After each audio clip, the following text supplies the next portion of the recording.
Bonjour à tous, bonjour à toutes, bienvenue dans Bonjour chez vous. Aujourd'hui, on va voir comment faire fuir le diable et je pense qu'on veut tous avoir la réponse à cette question. Et je suis encore en très bonne compagnie, comme hier. J'ai Aurélie avec moi et notre invité de la semaine, le pasteur Stéphane Caddy. Salut à tous les deux. Bonjour, on a pris les mêmes. On a pris les mêmes. C'était tellement bien hier que moi, je me suis dit, je les garde. L'équipe qui gagne. Vraiment, c'était une superbe émission hier et aujourd'hui, ça le sera encore. Amen. C'est une bonne thématique. Et aujourd'hui, Stéphane, tu vas nous parler des armes de Ephésiens 6 dans la rubrique Conseil du coach. Comment utiliser ces armes? Ouais, un sujet très, très important. Et je pense que les armes, c'est souvent peut-être mal compris. On va le voir de manière vraiment un peu spéciale aujourd'hui. Ah ouais, cool. Ouais. J'aime ça quand c'est un peu spécial. Mais c'est important et je pense que oui, c'est mal compris. Je crois vraiment qu'il y a... Je pense que certains lisent même et passent tout droit. Tous les matins. Voilà. Je dis, qu'est-ce qu'ils font la nuit? Ils l'enlèvent pour dormir? Soit attaquer le plus, du coup, non? C'est difficile de dormir avec une armure en même temps, Stéphane. Il faut tout le temps l'avoir, matin, midi et soir. Ah, yes. Cool. Bon, hâte de t'entendre tout à l'heure. Pour l'instant, on va voir ensemble comment résister au diable et dans quel domaine résister au diable avec toi, Aurélie, dans la pensée du jour.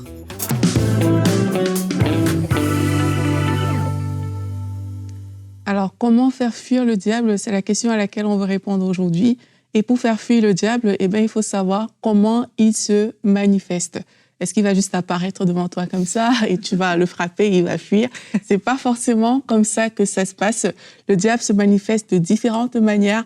On a vu par exemple dans le jardin qu'il est venu auprès de Adam et de Ève, et il s'est manifesté par la tentation, il a suggéré la désobéissance.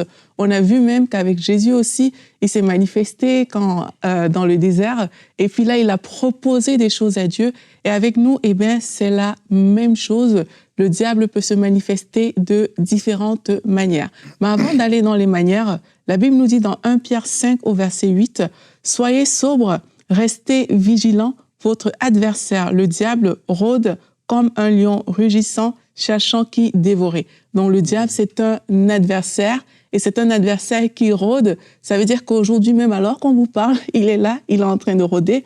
Et la Bible nous dit, résistez-lui avec une foi inébranlable, sachant que les mêmes souffrances sont imposées à vos frères et sœurs dans le monde. Ça veut dire que ça concerne tout le monde, cette histoire de faire fuir le diable.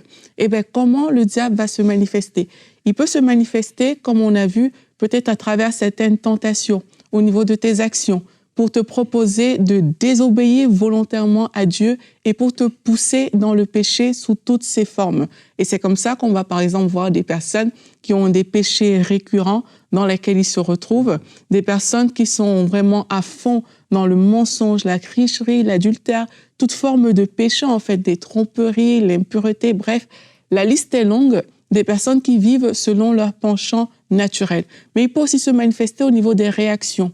Et là, on a parfois les désirs de la chair comme ça, qui sont très, très vite manifestés. On a peut-être quelqu'un ici, chaque fois qu'on te pique, tout de suite, c'est la colère.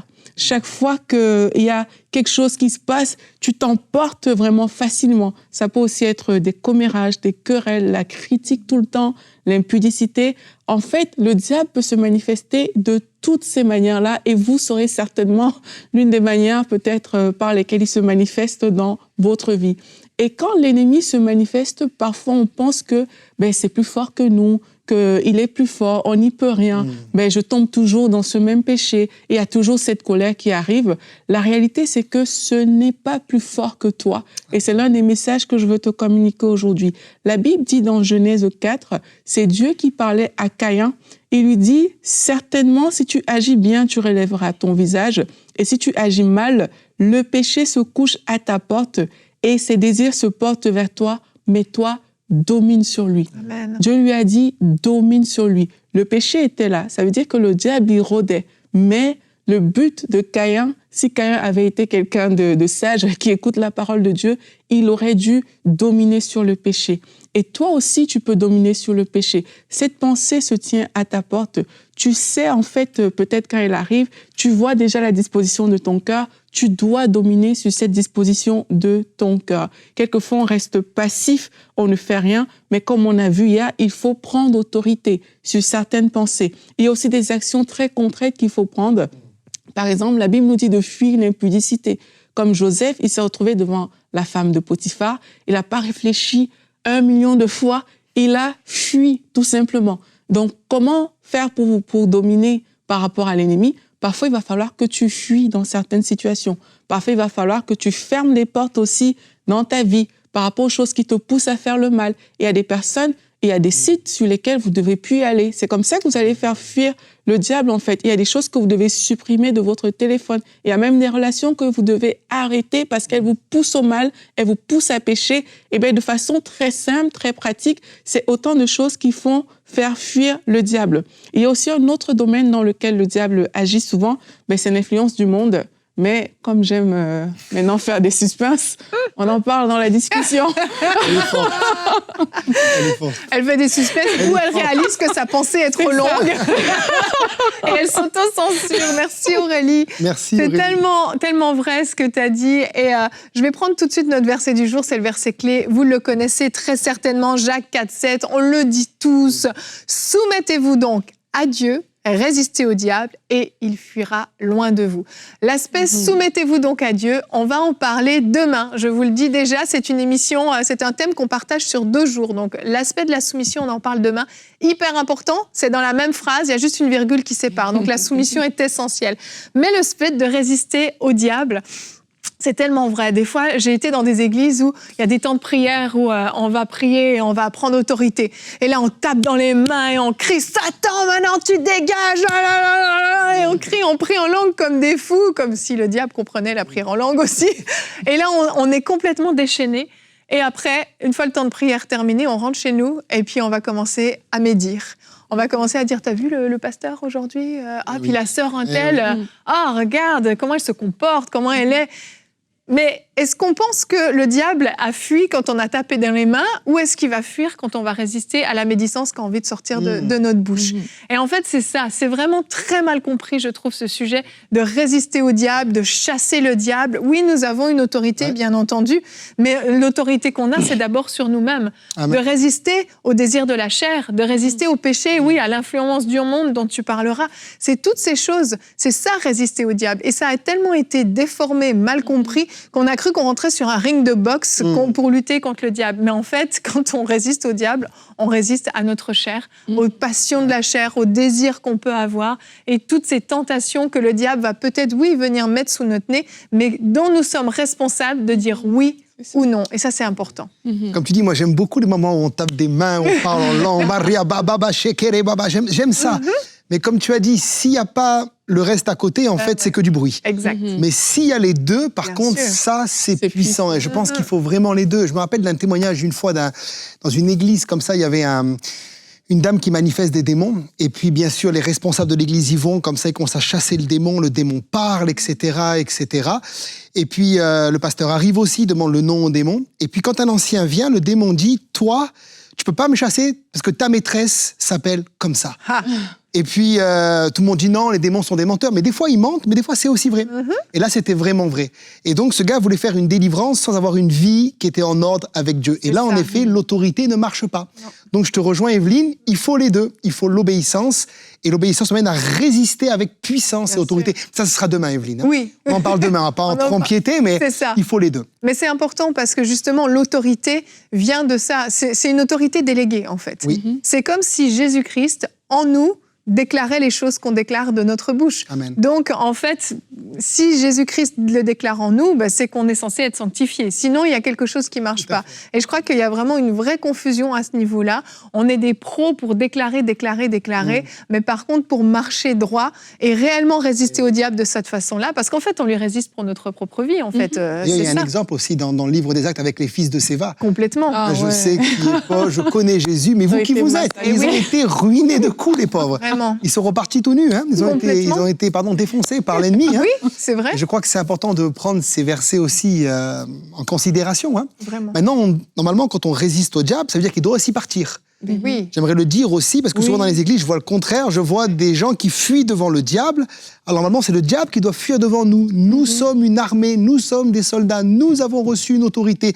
Normalement, quand on dit au nom de Jésus, il doit se passer quelque chose. La montagne doit se jeter dans la mer. Marc 11, 23. Amen. Et des fois, malheureusement, il y a... Tu voulais dire, Aurélie? Je dis, j'aime beaucoup ce que tu dis parce que vraiment, plusieurs personnes ne prennent pas autorité. Et parfois, on pense que ça doit durer longtemps, que c'est trop dur de prendre autorité. Mais la réalité, c'est que essaye, tout simplement. Ouais. Tu vas voir que, mais j'ai pris autorité, en fait, ça marche. Et parfois, ça ne marche pas parce qu'on ne l'apprend pas. Et on pense que le combat sera trop... il y aura une résistance énorme, mais c'est pas vrai. Parfois, c'est vraiment des petites choses. Et moi, je l'ai déjà vécu à plusieurs reprises. Commence juste à résister à la pensée qui arrive, la pensée de péché. Oui. Commence juste à te tenir et dire non, je ne tomberai pas cette première fois.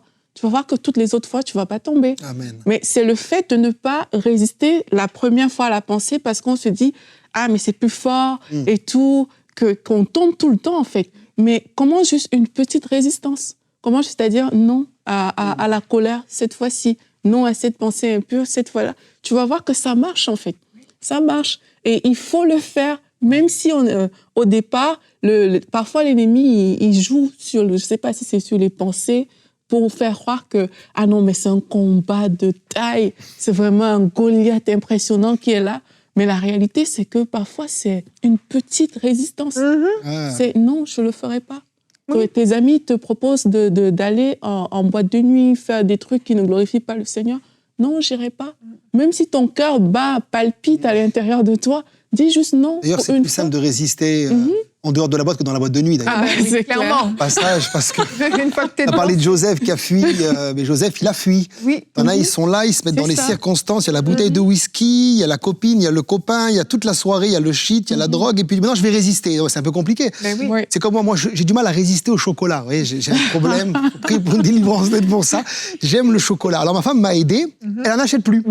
Voilà. Et là, quand je rentre le soir, des fois je sens mon cerveau qui travaille le sucre, mais comme je sais qu'il n'est pas là, je résiste. Exact. Mais si je sais que j'ai des Kinder dans mon placard, ça va être très dur de résister. Il y a des choses qui aident à résister comme ça. C'est très pratique, oui, mais c'est vrai. vrai. Mais c'est vrai. Et je me souviens, moi, d'une fois où j'ai déjà raconté ce témoignage plusieurs fois, quand mon fils a eu une maladie de peau, a eu des problèmes et que les médicaments ne faisaient aucun effet, ça partait pas. Je me souviens vraiment, et ça m'a enseigné, ce moment où je me suis mise en colère, en fait. J'ai vu le diable derrière ça. Je me suis mise en colère. J'ai tapé du poing. Mais c'est pas mon tapage de poing qui a fait fuir le diable, c'est l'autorité. Et en fait, ce qui m'a frappée, c'est qu'au moment où j'ai dit au diable de dégager, ça a duré 1 minute 30, même pas, c'était très court. Mais je me suis arrêtée après et j'ai eu l'impression d'avoir eu la même autorité que quand je disais non à mon fils pour quelque chose. Tu sais, cette autorité de parent où tu sais que tu es supérieur et que tu domines, en fait, et que tu as l'autorité. Et en fait, ça m'a vraiment enseigné sur l'autorité du croyant. Je me suis dit, mais en fait, quand tu parles au diable, mais crois qu'il va fuir, crois que tu es supérieur à lui, crois que tu domines en fait.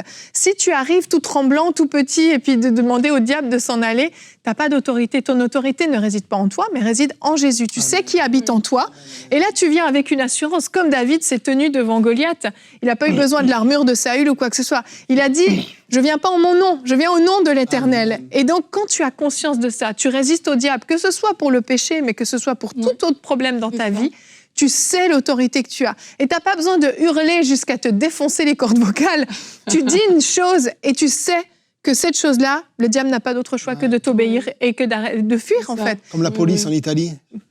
C'est des tout petits policiers, ils sont tout nerveux, t'as des gros camions, ils font comme ça, et tous les camions s'arrêtent en un instant. En fait, c'est l'uniforme. Ils ont l'uniforme, c'est tout. Exact. T'as envie de dire, dans la vie de tous les jours, ce gars-là, il te fait ça, tu t'arrêtes pas. Mais là, il a l'uniforme. Et nous, on a le nom de Jésus. Amen. Donc, le diable doit s'arrêter. Amen. Et tu parles d'uniforme, merveilleuse transition. Oui, alléluia. C'est pas fait exprès en plus. Gloire à Dieu. Switcher. C'est inspiré, alléluia. Parce que nous avons un uniforme, nous aussi. Oui. L'armure du croyant. Et on va voir avec toi, on va décortiquer ce que Éphésiens 6 nous dit dans la rubrique Conseil du coach.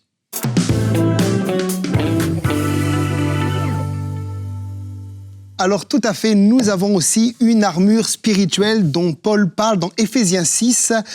À partir du verset 12, je lis pour vous, car nous n'avons pas à lutter contre la chair et le sang, mais contre les dominations, contre les autorités, contre les princes de ce monde de ténèbres, contre les esprits méchants dans les lieux célestes. C'est pourquoi prenez toutes les armes de Dieu afin de pouvoir résister dans le mauvais jour et tenir ferme après avoir tout surmonté. Et vous lirez jusqu'au verset 19 où Paul va décrire toutes les armes de l'armure que nous portons en tant que croyants. La première chose, c'est que dans ce qu'on vient de lire, maintenant, on voit que les armes sont utilisées pour 2 domaines de nos vies particuliers.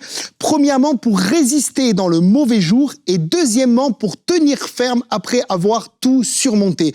Des fois, tu batailles, tu es dans le combat, tu es dans les luttes et tu as besoin d'avoir les armes avec toi. Mais des fois, tu as déjà gagné la bataille, tu es vainqueur et tu penses que tu peux enfin te reposer et te lâcher. Et Dieu te dit non, il faut que tu gardes sur toi l'armure spirituelle. Amen. Alors, ce qui est intéressant dans ce texte, c'est que le contexte où Paul écrit, c'est à Rome. Il est à Rome et il est en prison. Lorsqu'il écrit l'épître aux Éphésiens, il est en prison et il a sûrement devant sa cellule un soldat romain. Et lorsqu'il regarde le soldat romain, inspiré par le Saint-Esprit, il va penser à l'armure du chrétien. Et c'est vrai que le soldat romain, il avait une ceinture. Et l'apôtre Paul dit que nous avons la vérité pour ceinture. À quoi servait cette ceinture chez le soldat romain ? Elle lui servait à tenir sa cuirasse pendant le combat. Par exemple, si un soldat romain allait au combat sans sa ceinture, la cuirasse allait flotter et il n'était pas à l'aise pour prendre son épée, prendre son bouclier et se battre. Et nous, la bonne nouvelle, c'est que l'apôtre Paul dit que nous avons une ceinture qui s'appelle la vérité. Alléluia. Et la vérité, c'est quoi ? La vérité, dans Jean 8, 32, Jésus dit, vous connaîtrez la vérité et la vérité vous affranchira. La vérité, c'est la parole de Dieu. Ça veut dire que lorsque tu vis en conformité avec la parole de Dieu, tu as automatiquement une ceinture sur toi. Tu n'as pas besoin de te lever tous les matins et de dire « je mets la ceinture, je mets le casque ». Non, tu vis dans la vérité de l'évangile, tu demeures en Jésus parce qu'il est le chemin, Jean 4, 6, la vérité et la vie, et tu as automatiquement cette ceinture sur toi. L'apôtre Paul dira dans Éphésiens 4, au verset 25, « C'est pourquoi renoncez au mensonge, que chacun de vous parle selon la vérité à son prochain, car nous sommes membres les uns des autres. » À chaque fois que tu mens, tu es en train d'enlever ta ceinture. À chaque fois que tu vis dans le compromis avec tes impôts, que tu vis dans le compromis avec ton patron, que tu fais des petits mensonges ou des demi-vérités, tu es en train d'enlever ta ceinture et ton armure est en train de flotter. Donc simplement, la première chose, vis dans la vérité de l'évangile et cette vérité te rend libre. Donne-moi un bon amen, alléluia. Amen. Deuxièmement, la cuirasse. Il te faut une cuirasse. Et le soldat romain, il avait une cuirasse pour faire quoi ? Pour protéger son organe principal, qui est le cœur. Souvenez-vous que pendant les guerres, à l'époque, on lançait des flèches, des javelots, et il fallait atteindre le cœur du soldat avec qui vous combattiez. Et c'est exactement ce que Satan fait.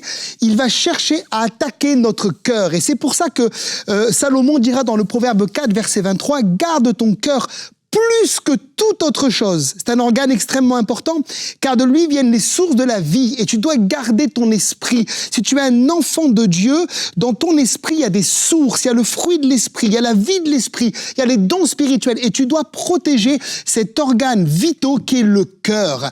Et pour cela, tu as une cuirasse de la justice. Ça veut dire quoi? Littéralement.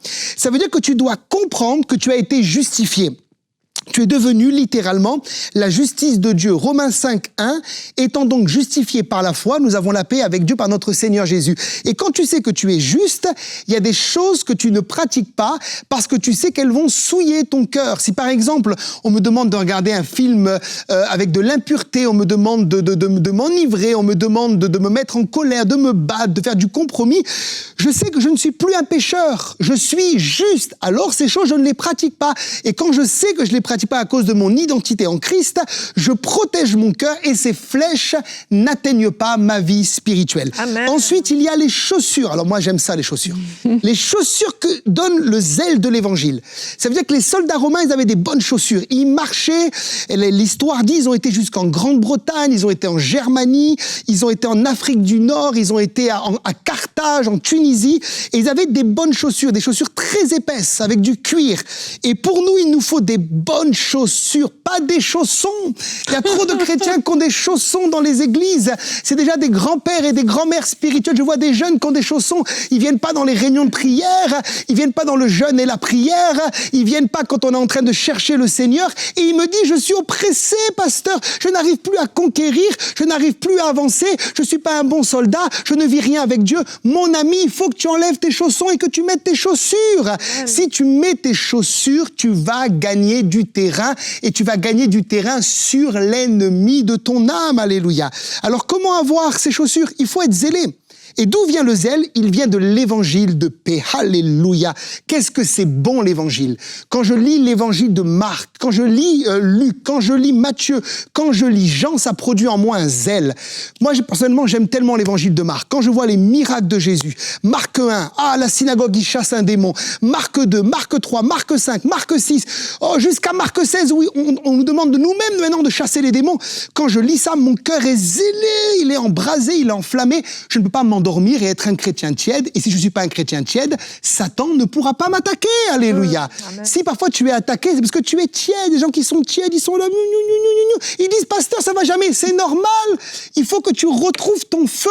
Parce que l'évangile, c'est une puissance. C'est le salut pour quiconque croit. Ça t'embrase. Alléluia. Tu as envie de courir. Tu as envie de sauter. Tu as envie de crier. Ça, c'est l'évangile, mon ami. Reçois maintenant le feu du Saint-Esprit. Alléluia. Toi, t'as les bottes, carrément. Alléluia, les bottes. Alléluia. On va conquérir avec les bottes. Alléluia, alléluia. Ensuite, il y a le bouclier. Le bouclier. Le mot grec pour bouclier, c'est le même mot que porte. Le même mot qu'utilisé pour porte, ça veut dire que les soldats romains, ils avaient des boucliers, regardez bien dans les films, comme des portes. Vous voyez, quand ils sont là, ils font l'espèce de tortue, là, et on balance des trucs sur eux, ils sont intouchables, inatteignables. Et normalement, le bouclier de la foi fait en sorte que Satan ne peut pas te toucher. Ça veut dire qu'il va tirer des traits enflammés, des mauvaises nouvelles, il va envoyer des maladies, il va envoyer des combats, des luttes, des divisions, des problèmes dans tes finances avec tes enfants. Mais à chaque fois que tu es dans la foi, et d'où vient la foi? Romains 10-17, elle vient de ce qu'on entend, et ce qu'on entend vient de la parole de Dieu. Donc à chaque fois que tu lis ta Bible et que tu reçois la foi, tu vas croire ces nouvelles, ça va créer en toi comme une protection, un bouclier, et quand la mauvaise nouvelle va venir, tu vas résister à la mauvaise nouvelle par la bonne nouvelle de l'évangile. Et qu'est-ce qui se passe? Tu vas pas être dans la peur, pas être dans la crainte, pas être dans le trouble, pas être dans l'inquiétude, et Satan ne pourra pas te toucher. Si tu es malade, par exemple, prends cette parole qui dit que dans les meurtrissures de Jésus, tu es guéri, fais-toi cette parole tienne, et tu vas voir que tu vas résister avec le bouclier de la foi. Ensuite, il y a ce qu'on appelle le casque du salut. Et c'est vrai que les soldats romains, ils avaient aussi un bon casque. Et le mot casque du salut me parle de l'espérance. Et nous avons, en tant que chrétiens, une espérance. Quelqu'un a dit un jour que le combat dans la vie des chrétiens, le champ de bataille se situe dans le domaine des pensées. Ça veut dire que Satan va t'attaquer.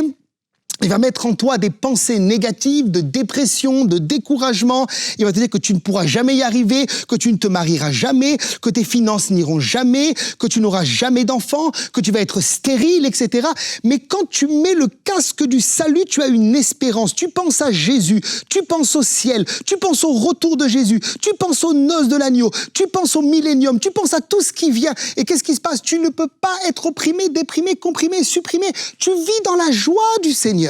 Regarde mon père, tu le verras dans une des émissions, je pense, il est jamais triste, jamais. T'as l'impression des fois qu'il s'en fout de tout, en fait. Mais c'est pas qu'il s'en fout de tout, c'est qu'il est tout le temps heureux, il est avec Jésus, il a une espérance, alléluia. Vous savez, quand on dit il est bienheureux, lui c'est vraiment un bienheureux, vous voyez, il est tout le temps heureux, parce que ça se passe dans la tête. Et si tu mets le casque du salut, il n'y aura aucune place pour la dépression, mon ami. Ensuite, il y a une arme offensive, ça c'était défensif, mais on passe à l'offensive, il n'y en a qu'une, c'est l'épée de l'esprit qui est la parole de Dieu. Et c'est la seule arme donc offensive, et celle-là, elle doit se trouver normalement dans ma bouche. Par exemple, dans Apocalypse 1,16, il est parlé de Jésus, et il est dit, il avait dans sa main droite 7 étoiles, et de sa bouche sortait une épée aiguë à 2 tranchants, et son visage était comme le soleil lorsqu'il brille dans sa force. Donc Jésus avait une épée dans sa bouche. Et je vois que lorsqu'il a exercé son ministère sur la terre, en effet, il va déclarer la parole de Dieu face à Satan. 3 fois dans le désert, il dira, il est écrit, il est écrit, il est écrit. Il avait son épée dans la bouche. Et normalement, en tant qu'enfant de Dieu, tu as une épée dans la bouche. Le mot grec, là, c'est rhéma, pas logos. Donc, il est parlé d'épée, de parole proclamée, de parler la parole de Dieu. Et si tu es attaqué, déclare des versets bibliques. Si tu es malade, déclare Satan, non, je suis guéri dans les meurtrissures de Jésus. Si tu as des problèmes financiers, déclare que ton Dieu pourvoira à tous tes besoins avec richesse et gloire en Jésus. Si tes enfants vivent dans la débauche, tu es en train de les perdre, déclare Josué 24, non, moi et ma maison, nous servirons le Seigneur. Et à chaque fois que tu fais ça, tu es en train de mettre des coups d'épée d'épée contre le diable, des coups d'épée contre les démons, et tu vas voir qu'il va se passer quelque chose dans le monde spirituel. Alléluia. Il est écrit, il est écrit, il est écrit. Alors bien sûr, ça demande aussi beaucoup de notre part de discipline. Tu dois apprendre la Bible, tu dois confesser des versets, tu dois les méditer, tu dois les retenir. Mais c'est comme ça que tu vas aller sur le chemin de la victoire. Et enfin, Éphésiens 6, 18, l'apôtre Paul terminera en disant « Faites en tout temps, en toute saison, par l'Esprit, toutes sortes de prières, de supplications, veillez à cela avec une entière persévérance et priez pour tous les saints. » Tu dois prier en langue, mon ami. Prier par l'Esprit, c'est prier en langue. C'est vrai que le diable ne comprend pas ce que l'on dit quand on parle en langue. Personne ne comprend si ce n'est Dieu.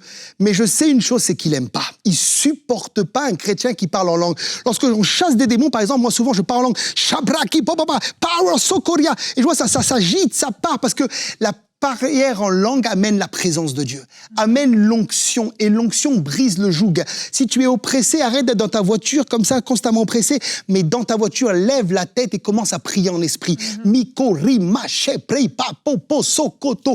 Et tu vas sentir ton esprit être fortifié et l'atmosphère être libérée. Alors je prie maintenant pour toi dans le nom de Jésus. Et au moment où je parle, le Seigneur me montre des gens qui ont des problèmes dans les pensées. Mettez la main maintenant sur votre tête, je vais vous délier. Je vois des liens au niveau de la psychologie dans la tête, là, vous êtes comme enchaînés. Mettez la main sur votre tête. Maintenant, dans le nom de Jésus, je brise les chaînes, je brise les cadenas. Il y a des mensonges, me dit le Seigneur, dans vos pensées. Je les renverse dans le nom de Jésus et je rétablis la vérité. Non, tu ne resteras pas pauvre. Non, tu ne resteras pas malade. Non, tu ne resteras pas fatigué. Non, tu n'échoueras pas. Non, non, non, dans le nom de Jésus, mais tu vivras et tu raconteras la gloire du Seigneur. Sois visité maintenant. Que le feu maintenant vienne. Que le feu te touche. Que la puissance de Dieu te touche. Maintenant, nous expulsons tous les projets de l'ennemi, nous les détruisons sur ta vie et nous déclarons que tu vivras. Il y a des personnes qui me regardent, vous dites que vous allez mourir jeune. J'entends ça, vous allez mourir jeune du cancer. Maintenant, je brise ces paroles et je déclare que vous allez vivre longtemps. Vous allez vivre longtemps. Parce qu'il y a un esprit de Dieu qui vient sur maintenant, il y a un esprit de longévité. Vous allez vivre longtemps, vous allez vivre vieux dans le nom de Jésus. Je prie pour les problèmes financiers maintenant. Toute la peur du manque est brisée sur votre vie. La peur de la maladie également, la peur de mourir, j'entends. Rachakapa, Sakantoria, Mikantori, Bababasha. Soyez libres dans le nom de Jésus de Nazareth. Soyez libres. Alors que je prie, le Seigneur me dit, prie aussi pour qu'il se lève dans l'autorité. Et je prie maintenant que tu te lèves avec l'autorité de la parole du Seigneur, que tu sois en feu, que tu sois bouillant, que tu retrouves ce que tu as perdu maintenant, que ce manteau vienne dans le nom de Dieu. Tiens-toi debout et résiste au diable et il fuira loin de toi. Amen. Amen, amen. Merci Stéphane, c'était génial. Amen, alléluia. Merci beaucoup. Là, je crois que plus personne peut dire, je ne suis pas sûre de comprendre l'armure du croyant. Alléluia. C'est super clair, merci, hyper Seigneur. Inspirant. Et on voit que le Seigneur a pourvu à tout.